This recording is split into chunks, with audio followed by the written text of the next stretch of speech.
Okay, I'm inside my downloads folder here, and I have 9 files. I have 3 PDFs and I have 6 JPEG. And what I want to do is make a zip file, but usually these 9 files, the original files, will stay as they are. But sometimes when you zip into an archive, you want to delete the original files. And until now, we haven't done that. I have removed the files before unzipping again because I didn't want to kind of like confuse you with one more option. But we are going to do that now. So first zip, and then we're going to use tac m, and then create the zip file, which I usually call container.zip. Now, usually, if you're just gonna take one file, you would of course just take file txt, and if you had one more file, you would just take a space and then the next file.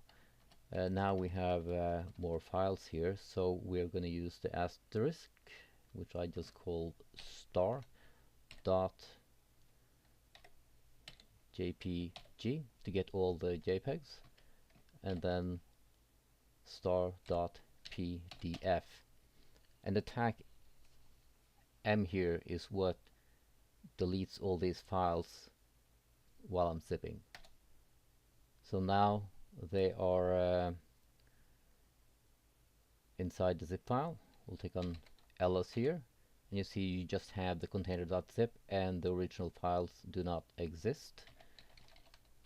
And just to take a peek inside here, unzip tac l container, and we have all the files inside the zip file.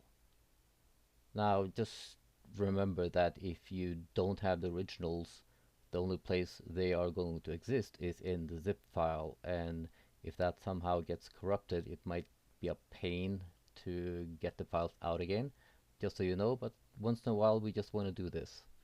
Okay, that's it for now.